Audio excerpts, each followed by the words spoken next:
To the Turn On Your Inner Light show. It's time to stop just surviving, and it's time to begin to thrive. It's time to live happier and healthier. Turn stress into strength. Noted author Debbie Mandel will show you how to move beyond personal doubts and fears and into positive perception to turn on your inner light. Here's your host, Debbie Mandel. Greetings, everyone, and welcome to my show.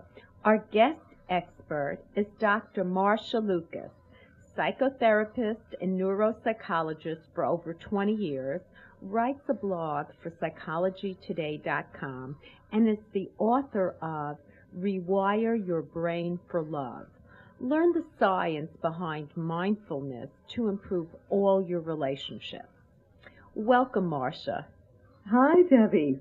Now, Marsha, my first question for you is it always the parents' fault, when we're looking for love as adults?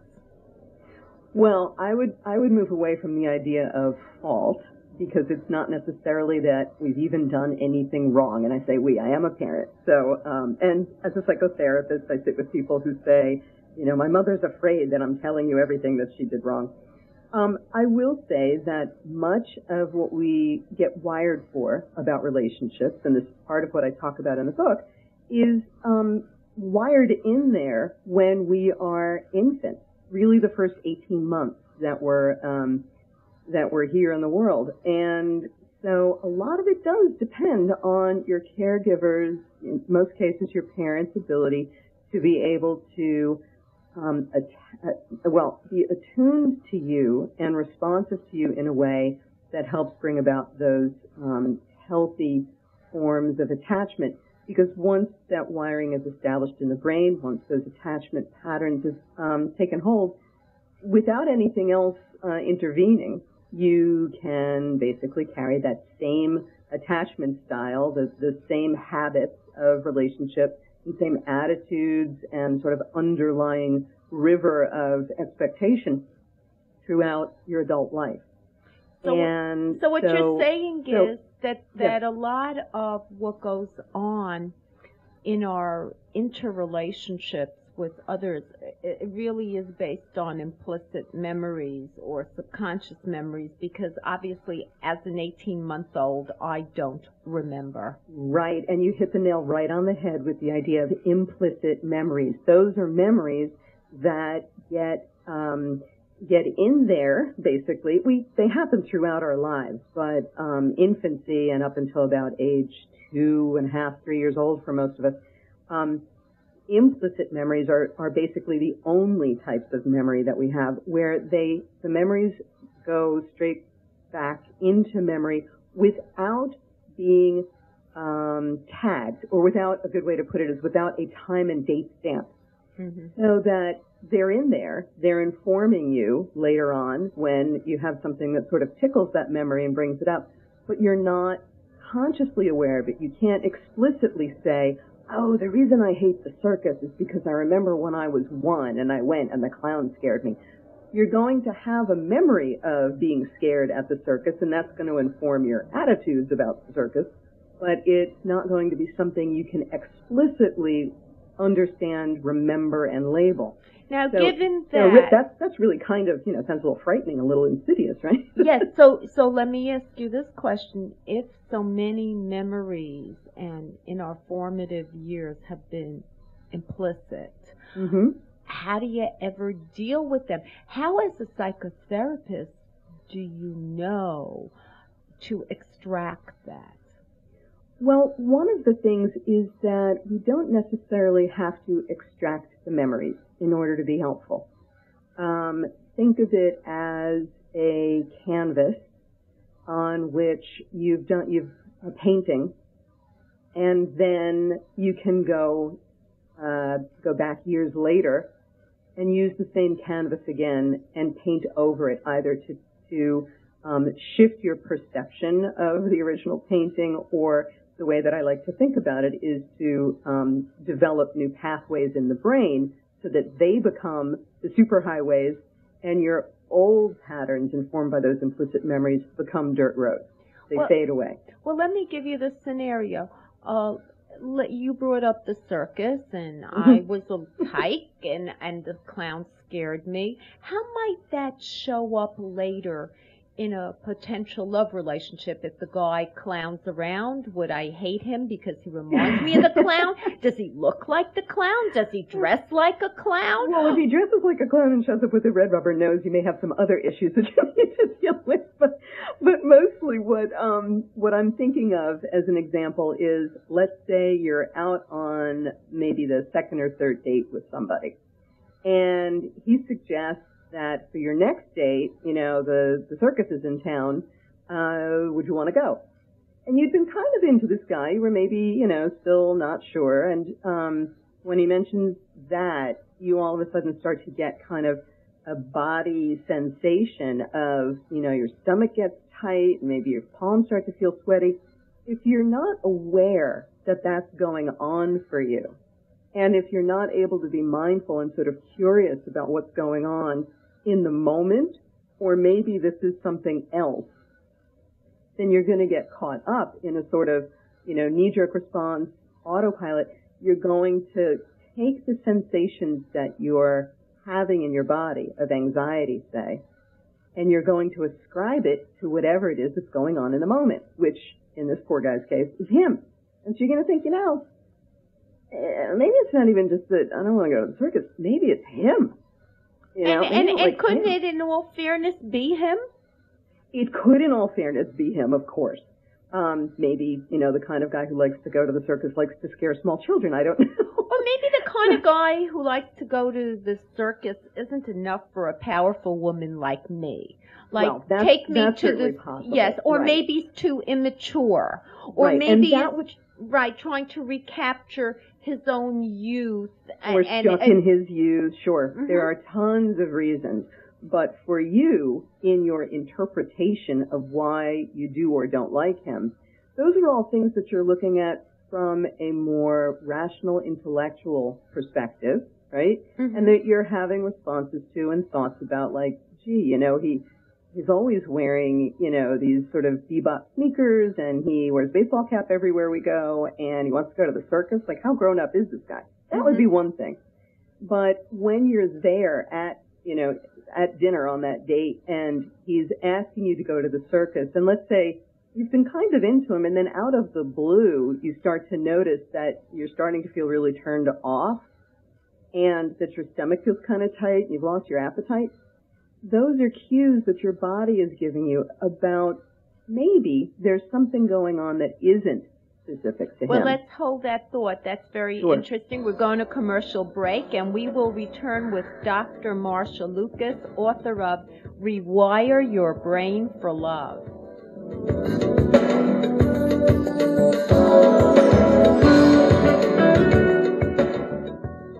Now you can take Debbie Mandel home with you. Her book, Turn On Your Inner Light, Fitness for Body, Mind, and Soul, will help you decompress with healthy, positive, concrete solutions.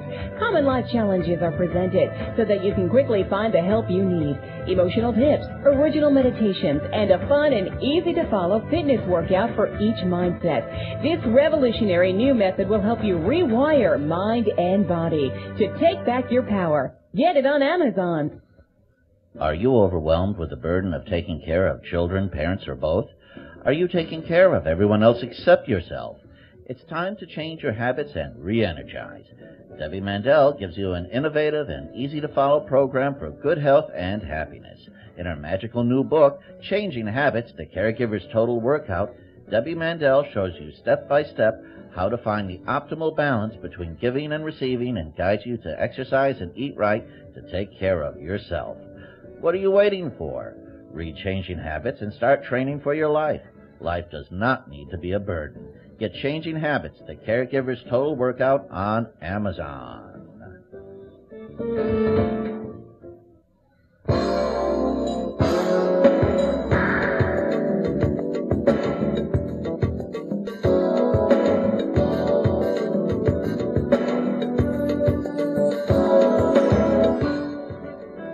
You're listening to the Turn On Your Inner Light show.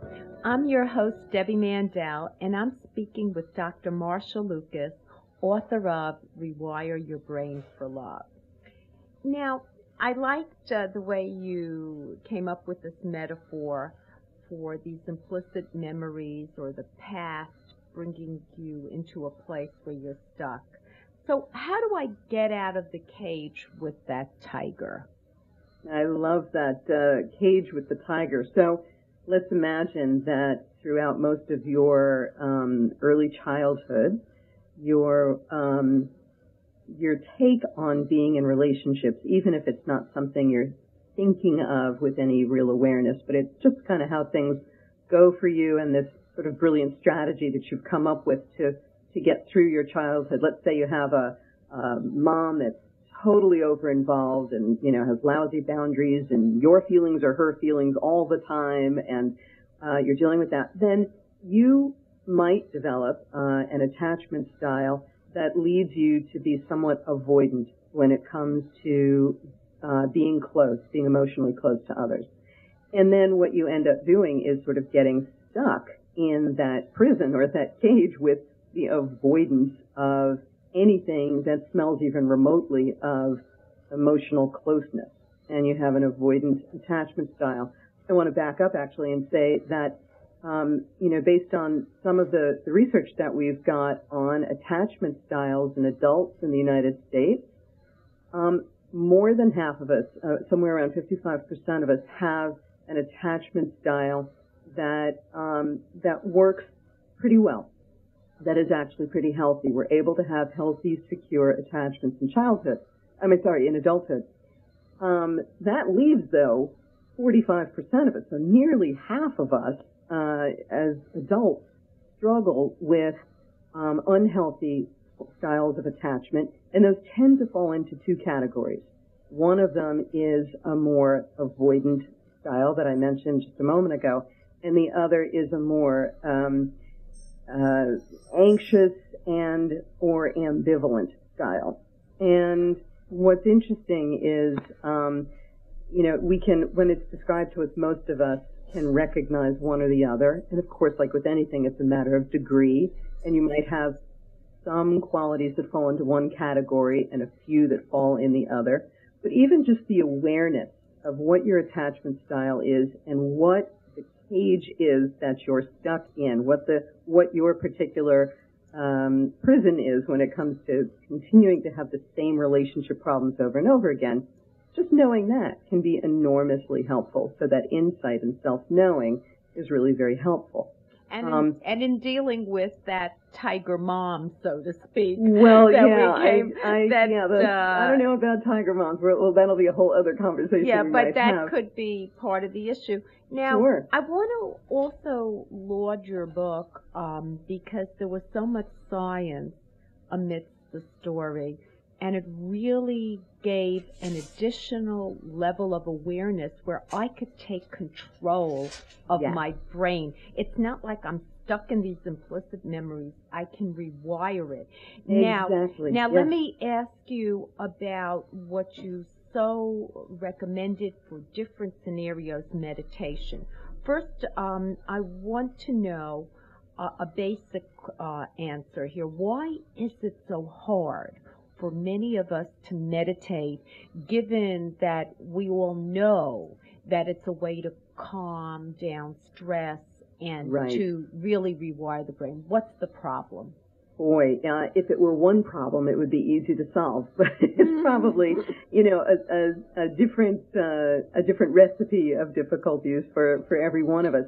I will say the one that I bump up against the most is people's misconception about what meditation is supposed to be like, what their experience is supposed to be while they're doing it.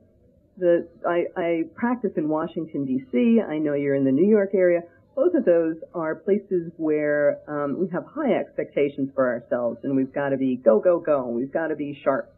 And the idea of meditating and mellowing out and getting all hippie groovy and all of those things, right?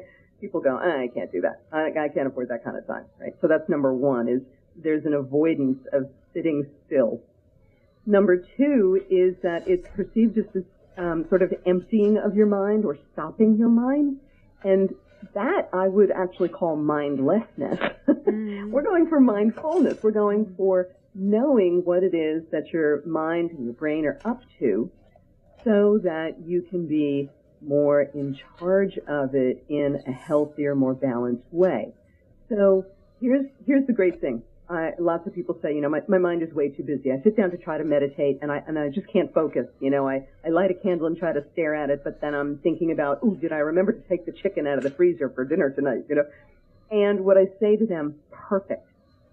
The busier your mind is, the more distracted you get during meditation, the more opportunities you have to get your brain to change, literally change, in ways that, you're growing new little extensions of neurons, little dendrites on the ends, more connections, better, thicker pathways. What you get to do is each time your mind wanders, you notice it, and then you bring yourself back in a way that is non-judgmental, because that's what mindfulness is, paying attention on purpose in the present moment, non-judgmentally. That's John Kabat-Zinn's definition, and if anybody can come up with a better one, I'd love to hear it. That is the simplest, clearest way. So you notice and return. Notice and return. So the busier your brain is, the more opportunities you have to do basically another bicep curl for your brain. Mm-hmm. You get to notice, my mind wandered there. Come on, bring it back. And you do so with gentleness, compassion, kindness, however you want to call it, non-judgmentalness. That's actually what those of us who didn't have those healthy, successful attachments in early childhood missed out on, was somebody being attuned to what was going on with us and then responding in a compassionate way that was contingent on what was going on.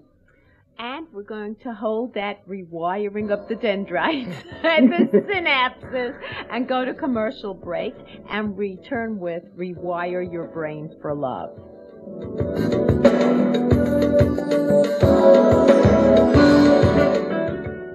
Dear listeners, I'm excited to tell you about my new book, Addicted to Stress. This is the message you need to hear. Are you addicted to stress?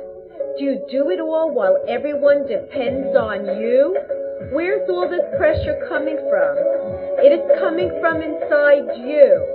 This is why my publisher, John Wiley, asked me to write Addicted to Stress, a woman's 7-step program to reclaim joy and spontaneity in life. This fun-to-read book teaches proven strategies to reclaim your life, silence your inner critic, build a healthy body, and reframe your thoughts to change your life for the better. Dare to be happy without the guilt. Addicted to Stress is easy to get. It's available at Barnes & Noble and other fine bookstores everywhere. You can also buy it at Amazon and other online retailers.